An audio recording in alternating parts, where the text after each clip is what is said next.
বাবা মহিদুল, এই যে মাংসের ব্যাগগুলো দেখতেছো, এই ধরো, এই ব্যাগটা তুমি তোমার খালারে দিবে, এই ব্যাগটা তুমি তোমার ফুপুরে দিবে, এই ব্যাগটা তুমি তোমার নানিরে দিবে, আর এই ব্যাগটা তোমার বড় চাচারে দিয়ে এসো, ঠিক আছে? জি আব্বা। আচ্ছা দাও।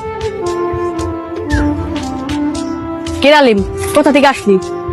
মা ডাল কিনতে বাজারে পাঠাইছিল, তাই ডাল কিনে বাড়ি যাইতেছি। ডাল? তাও আজকে ঈদের দিনে? এই দিনে তো সবাই মাংস খায়। আমরা তো গরিব, আমাদেরকে আর মাংস দিবে? সবাই তো তার আত্মীয় স্বজনকে মাংস দিতে ব্যস্ত থাকে, আমাদের তো এই সারা বছরই ডাল ভাত খেয়ে থাকতে হয়। আজকে এই ঈদের দিনও আমাদের ডাল ভাত খেয়ে থাকতে হবে। আর হয়তো তুমিও তোমার কোন আত্মীয়র বাড়ি মাংস দিতে যাইতেছো। হ্যাঁ আলিম, তুমি ঠিক বলছো। আমি আমার আত্মীয়দের বাড়ি মাংস দিতে যাইতেছি।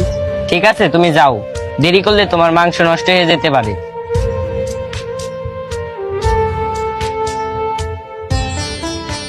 বাবা রাজীব, তোমার মাসুম আঙ্কেল আছে না, যে আমগো এই এলাকায় এবার সবচেয়ে বড় গরুটা কুরবানি দিল, তার এই ব্যাগটা দিয়ে এসো। ঠিক আছে আব্বা, আমি দিয়ে আসতেছি। আচ্ছা দাও, ঠিক আছে।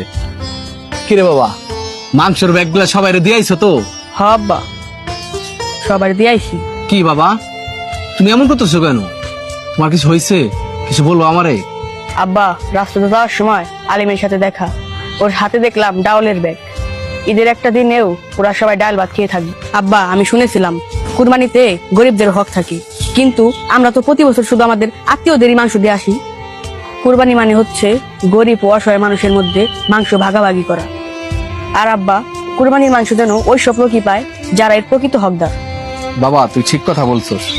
আমরা ওই সব লোকদেরই মাংস দিয়ে থাকি যারা নিজেরাই কোরবানি দিতে পারে, আর আমরা এই কারণে দেই যাতে তাদের সাথে সম্পর্ক ভালো থাকে, তারা আমাদের ভুল না বোঝে।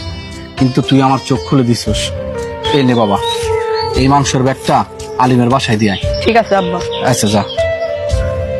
আলিম, এ আলিম, কি হয়েছে মহিদুল, তুমি ডাকতেছো কেন? এই দেখো আলিম, তোমার জন্য মাংস নিয়ে এসেছি। সত্যি তুমি আমার জন্য মাংস নিয়ে এসেছো? যেহেতু সবাই এই দিনে কুরবানির মাংস খাবে, তোমারও তো কুরবানির মাংস হক আছে, এই নাও।